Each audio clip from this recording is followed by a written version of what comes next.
Everybody, it's Jeremy. Welcome back to Lucid's 2022 Tournament Game 4, where we are playing Nazca. This is turn 95. Let's jump into it, shall we?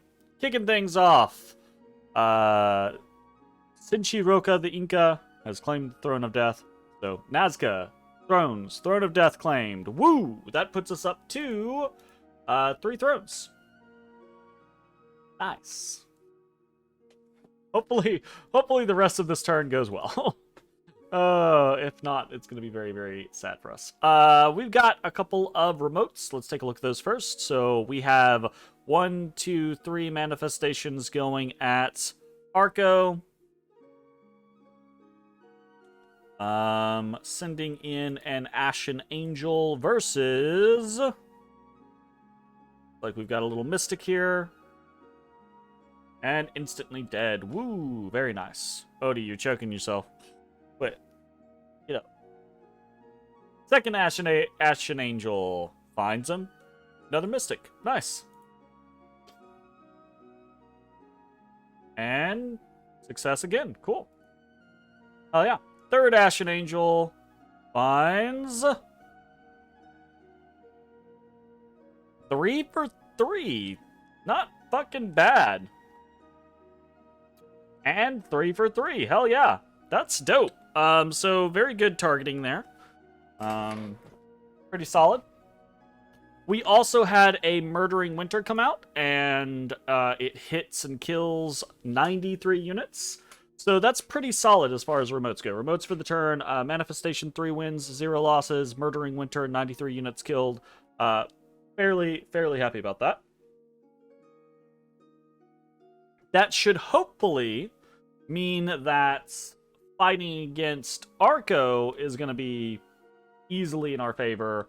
Now it's just a matter of, is Van going to kick the shit out of us at this location? We also did some site searching, but unfortunately, we did not find anything.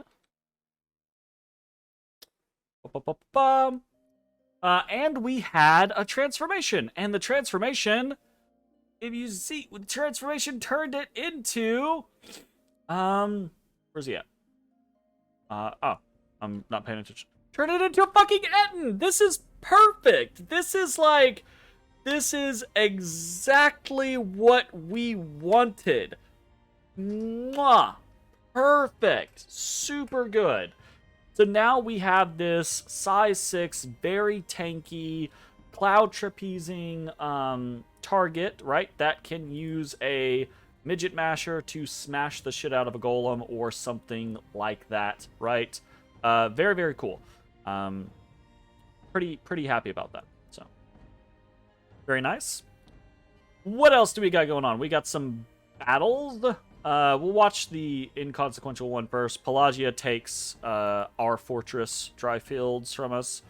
This was a handoff, so nothing big going on there. We did accidentally have some air elementals and sylphs here. They are all gonna rout because there's no magic leadership. We accidentally left them there several turns ago when we were moving out our Queens of Elemental Air. So that goes over to Pelagia. And then we have a bit of battle in Obelshin. Question is it an actual battle or is it just PD? And it is just PD. So, nothing big happening. Just PD. Natural Storm goes up. Easy enough for us to just drop and delete. And we lose 1 Nazcan long dead. So, not a big deal. Very nice. There's also a battle in Mushwood as we are attacked by Independents and a lot of fucking knights. That's scary. That's a scary amount of knights. And all that we have here, oh, we've got a running crew.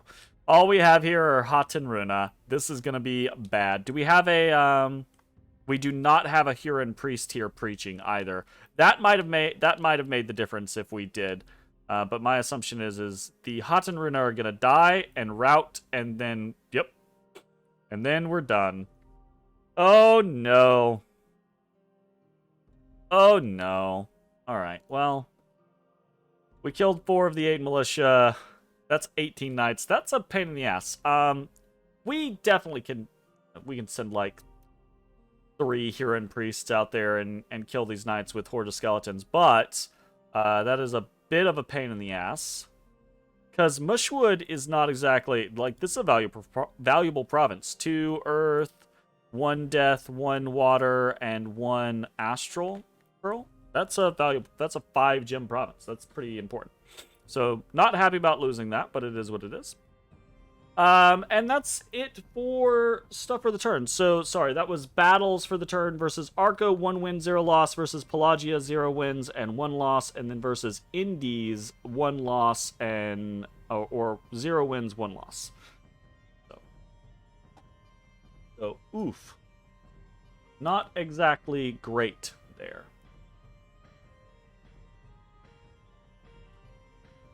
And I skipped events because we had that event. So in Mushwood, obviously, we have the group of knights, so that's a negative event. In Ironwood Forest, we get a hidden laboratory and claim that in our name. So we get a lab and some astral death, nature, and blood, and then we get a charcoal shield. That's pretty cool. In Bara, we find the lair of a hideous troll, so we get gold and a bunch of different gems. And then in Troll C, a disease is spreading, so we lose population. So in total, we get 2 negative events and 2 positive events. The negative events being 1, Mushwood is attacked, and then 2, Troll C, population is reduced by 540. And then the positive events being we get a lab in Ironwood. We get, was it only 72 gold? Yeah, it was only 72 gold. Small amount of gold. So gold plus 72, fire plus 3, air plus 3, water plus 3, earth plus 2, astral plus 8, death plus 3, nature plus 4, and blood plus 1. And then we get a charcoal shield. So that's pretty neat. At the end of the day, not like a big crazy turn for luck, but significantly better than what we've been going through. We've been dealing with like pretty bad luck the last several turns, it feels like. At least last turn we had like 5 negative events because we have all of this territory now, right? That doesn't have our luck scales. And our own territory is getting pushed, so we don't have luck scales on all of those either. So, somewhat frustrating, but it is what it is. Anyways, moving on. What be happening this turn? Not a lot. I think we waxed poetically at length about what was happening from the game state, from the board state last video. So I don't think anything has really changed from there. We can see over here in Ulm, or Ulm-ish lands, right? Ulm is still sieging a number of locations, and while that is happening, Ulm has basically said that they don't want to antagonize Van. And that's just leading to a scenario where Van is also sieging several locations. Van's going to siege faster, Van's sieging more territories. We're all in this weird, like, power grab moment, but Van's very clearly going to grab more power than all of us. I am not happy about having to wait, but it's also, for clarity here, I don't think anyone is giving up, for clarity. I think Ulm's player, I think Pelagia's player, I think I all plan to fight this out to the best of our ability. But I think all of us are kind of like reacting with that kind of like, ship has sailed kind of mentality. I don't know if that's true or not, but it does kind of like feel like that is kind of what's happening. So I am hoping that we're going to put together a coordinated defense. That's what we continue to operate at right now, right? Is this idea of, oh, we'll do as best we can to hit a bunch of different Van locations, and maybe if we all hit at the same time in enough places, we'll overwhelm Van and start to slowly chip away at them. I don't know if that's the case, but that's the plan. So everything that we're doing this turn is kind of like in that vein. continuing to build up in various locations, continuing to do our training in Sat Randith, continuing, or I guess not continuing, but gonna try to retake Mushwood this turn, and then continuing to kind of like try to make gains or fortify over here in the Silver World Obelshin location, right? So we have cracked the fort of Obelshin. We're going to be storming this turn. Nothing about what we're doing is any different than what we already discussed last turn, right? All of basically the same things, all of the big buffs going up, etc., etc. So, hopefully, we were correct. This is the Throne of Gaia, growth +2. Also nice to get the Dominion push and get some more nature gems. If we can take this, this is going to counteract the Throne of Death that we have, right? And insofar as like a death scale matters at this point in the game for us. So nice, but kind of irrelevant. The bigger thing is taking the throne, getting the Dom spread, and hopefully having 4 thrones to defend from Van, right? So we'll see how that goes. So yeah, I think that's really it as far as like actual active things happening this turn. So let's just jump over into recruitment, shall we? Recruitment for the turn. We'll go over to the capital. Oh, we've got 1 lizard shaman, 1 Malqui priest, 1 gnome, and 1 royal Malqui, and then 5 sun guard. My boyo is being super incessantly annoying today, and really this whole weekend, and a little bit of the last week as well. He's being very needy. Very needy. So yeah, regular-ish recruitment. Nothing super crazy going on here. We were able to afford a Royal Malqui because we didn't put up a bunch of temples this turn. Because most of the places that we want temples, we have added temples to. So that means Royal Malqui's time. We have temple, temple, temple, temple, temple, temple, temple, temple, right? So we have a temple in all of our new forts. Temple over here, temple over here. We're getting preachers, trying to get preachers out into all of these different locations, right? So trying to get patrollers out into all of these different locations. It's just rough, right? We from a resource standpoint, income, gem income, even counting the amount of bodies that we have, like mages and things like that, as a resource, it feels like we're behind. And of course we are. We've been behind for the majority of the game. There's not really much we can do about that. It feels like the air of the game. Obviously, the way that I say this, it's turn 95, so me saying this should not be any surprise, but it feels like the air of the game the last 5 turns or so has been one of impending finality, right? Most of the people in the conversations that I've been having seem like, okay, yeah, the game is coming to a close sooner rather than later. We will all be involved in a big 3v1 versus Van, and well, you know, we'll see how that goes. So, anyways, continuing on, we've got a fair amount of Nazcan recruits for the turn. 66 Hatan Runa, 324 Long Dead Warriors, 28 Recalled Supayas, 2 Summon Supayas for another 14 Supayas, and 1 Summon Huaka for 7 Huakas. So that's pretty cool. Let's take a quick detour and go over and look at Sat Randith, because I think this encapsulates a lot of what's kind of like really going on here. We can see we have big piles of undead here, not as big as in other locations, but we have these little random spots of things like gelatinous cubes, elf cube counters, right?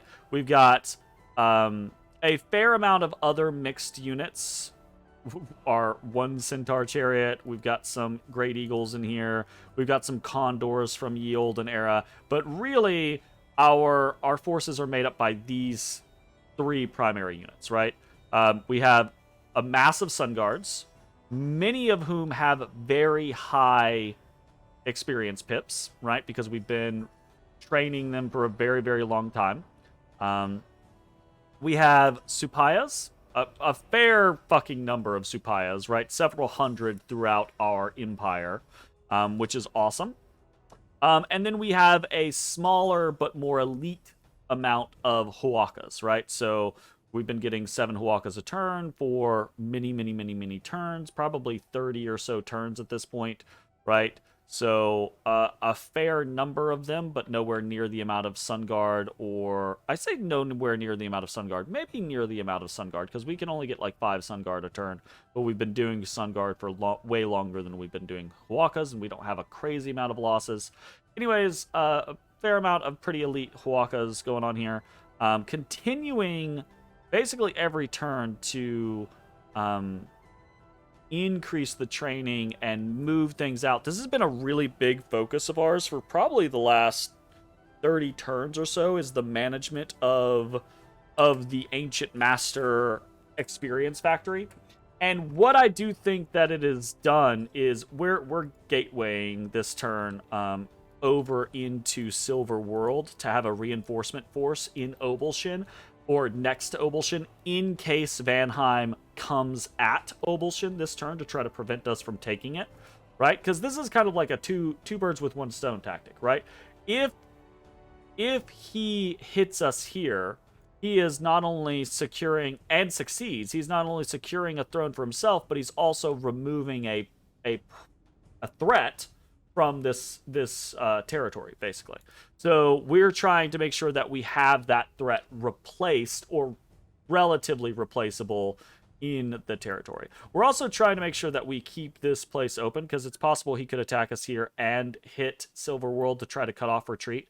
We don't have a lot going on here, but we do have some basic patrollers here. And we're going to bring in water elementals and things like that. So water elementals can be very good thug elf killers. Frozen Heart spam can be very good thug elf killers, right? So an opportunity to prevent ourselves from getting trapped.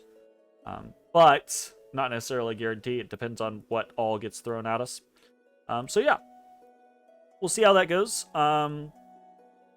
Special recruits for the turn: 1 Direwolf, 1 Dustwalker, 1 Air Elemental, 3 Sylphs, and 3 Earth Gnomes. So in the various locations around and about, we are trying to make sure that what we have available is kind of like the best that we can. With the gem income, we are burning through gem income consistently, basically every turn, with the amount of rituals and forging and things like that we're doing. Plus, it just honestly takes a lot of gems to set up these armies, right? I probably have not spent enough time making gem items, which is probably going to be a problem in the long run for me. But we'll see how it goes. I say that, right? Like, we have a bunch of water lenses, which are gem items. We have some crucibles of stone, which are gem items. We have a storm in a bottle, which are gem items. We could be doing more, though, and I probably should be doing more. So it's just kind of like a weird toss-up concerning moment here for us. Hopefully things go well. Hopefully either Vanheim does not attack us, or if they do attack us, it's with a force that we can defeat, and we're able to defeat the remaining. I'm actually not significantly worried about the force from Arco inside Obelshin, primarily because I don't think Arco's player is really playing anymore. I don't think they've really been playing for a while now. They're ending their turns, but I don't think they're really doing much of anything. And that's perfectly fine for them, whatever, right? Like, that's not a parting shot or anything like that. That's fine. They're basically out of the game. Why go through a lot of investment doing things? I personally enjoy doing, like, little last stands where I try to, like, do as much damage as I can on the way out. But I do understand it can be very inconsequential. And it can, you know, at the end of the day, right, like, it's going to boil down to what else is going on in my life. If I've got other shit going on in my life, I'm not going to commit to a lot of, like, oh, I'm going to do this trick and that trick and do little... I'm not going to spend hours and hours and hours and hours and hours. But, you know, we'll see how it goes. I'm not expecting... I'm more worried about Van potentially hitting us in Obelshin than what we're going to deal with the Arco side of things. I'm going to laugh, though, if we turn around and it's actually... Van doesn't hit us at all, and we completely get obliterated by whatever Arco has in here. Because Arco could, like, teleport an army into Obelshen, right? It's entirely possible. So, I don't know. We'll see how it goes. Anyways, moving on. What else do we have going on? We have rituals for the turn. 1 voice Vapsu, 1 arcane probing, 1 dark knowledge, 1 horror specs, 1 revive king, 1 lichcraft, and 1 gateway. So most of this is whatever, doesn't really matter. The site searching is all just me being OCD. Revive king is just maneuvering around additional components. The lich is a thing. We're adding another lich to our posse. I should probably be doing that every fucking turn at this point. Or something equivalent, right? Like, if I'm gonna do wraiths, do wraiths. If I'm gonna do liches, do liches. If I'm going to turn the death gems into, I don't know, like banes or whatever, right?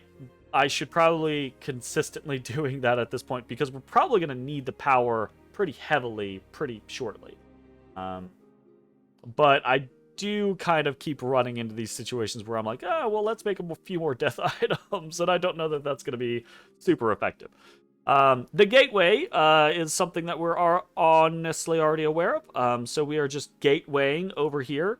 We can take any Koya, put 2 boosters on, put an arcane lens, and get from Satrandith to most places in our empire, or if not to a place in our empire, pretty fucking close, right? So we can reinforce down to Blackport. We can get over to Silverworld. We can't quite get to Obelshen, but Silverworld is close enough to threaten or assist, right?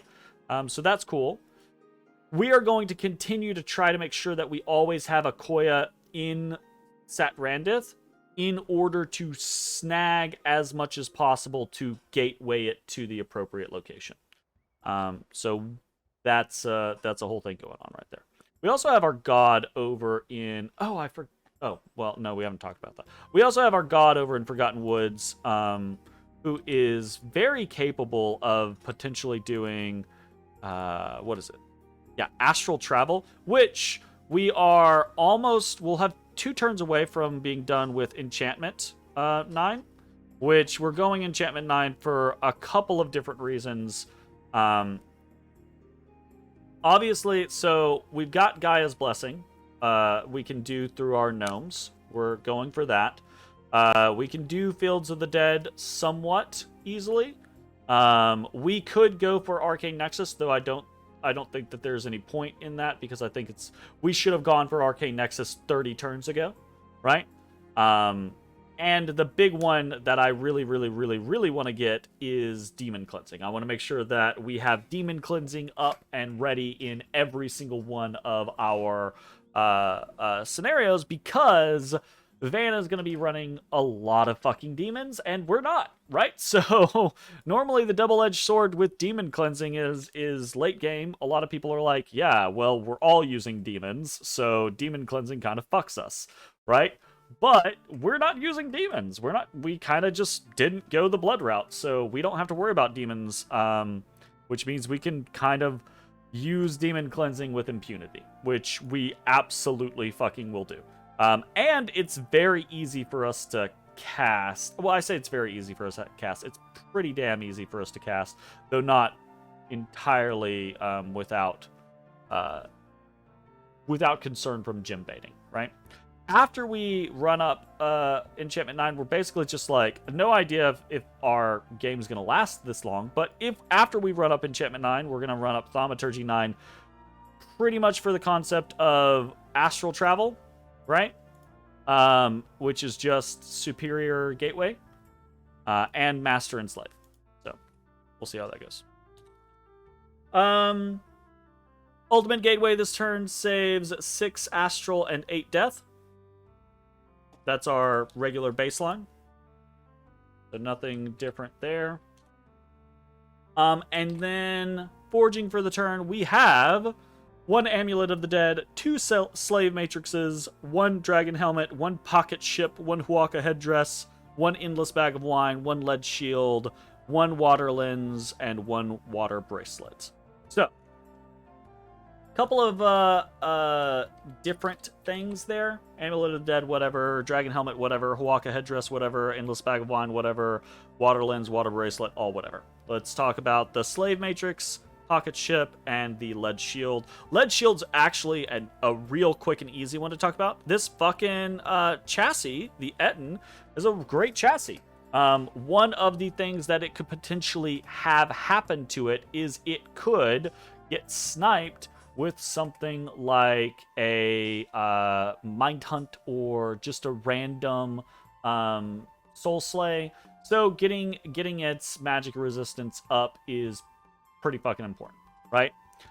We have an Amulet of Anti-Magic on it right now, but we very potentially would want to put something like Ring of Returning on it. Maybe, maybe not. But if we did, that would mean its magic resistance would be 16.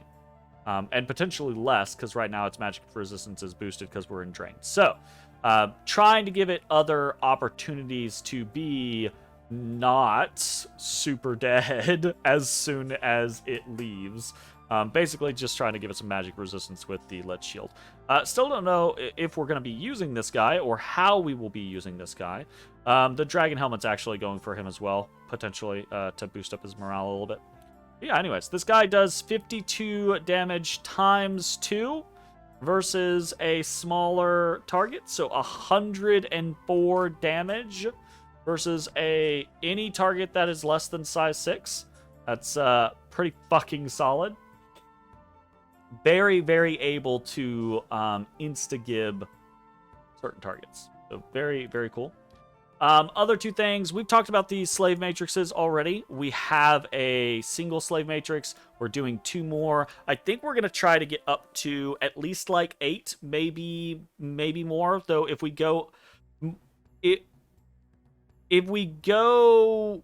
I don't think we're going to try to do 16 to do a plus... 16's a plus 4 on a communion, right? So 2, 4, 8, 16... So I don't think we're going to try to hit 16, at least not in the near future, but we might try to hit 8, and if we're going to hit 8, we might try to go to like 10 or 12, so you have backups.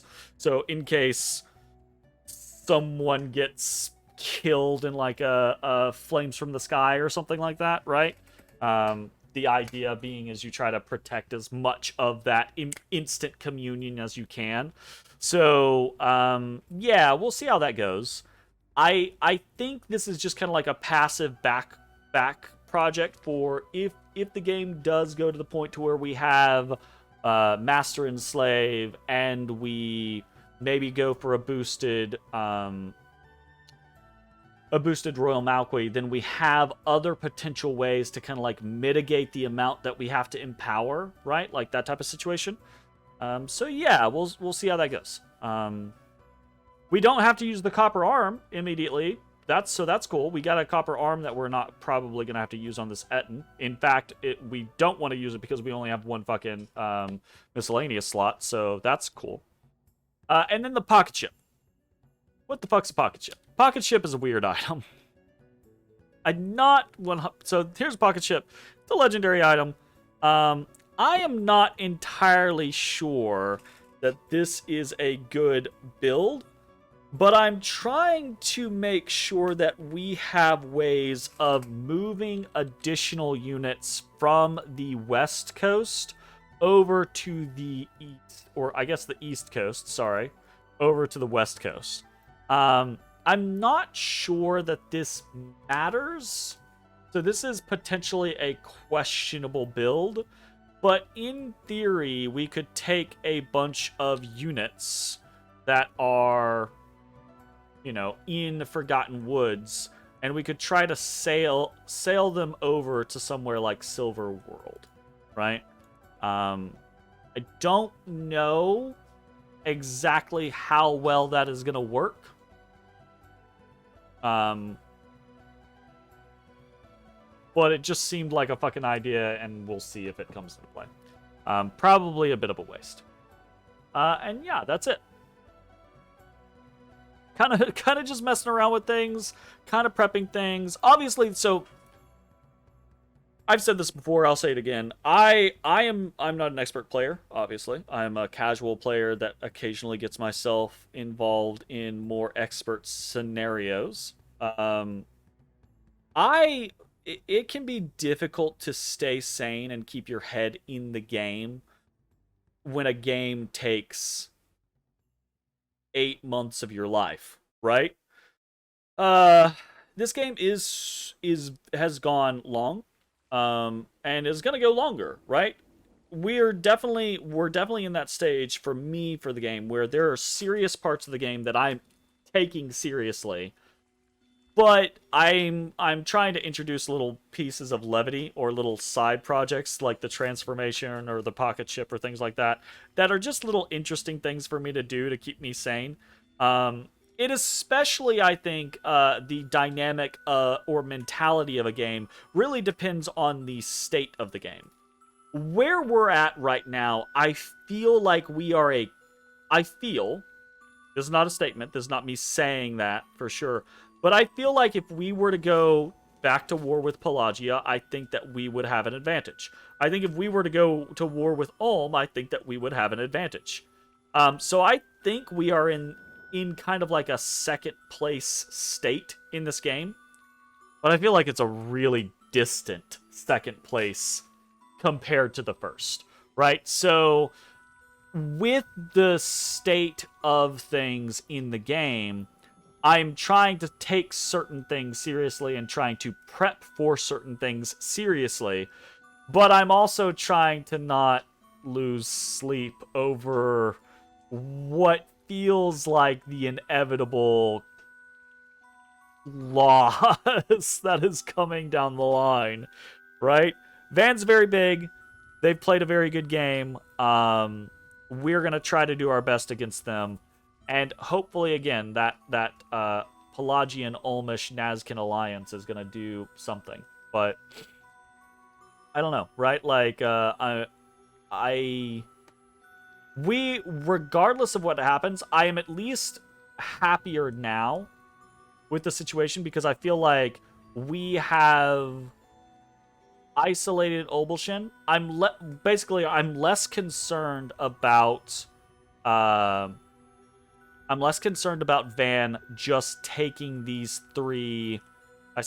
these 4, right? Thrones off of Arco and just winning the game without a fight. There's at least going to be a fight now, right?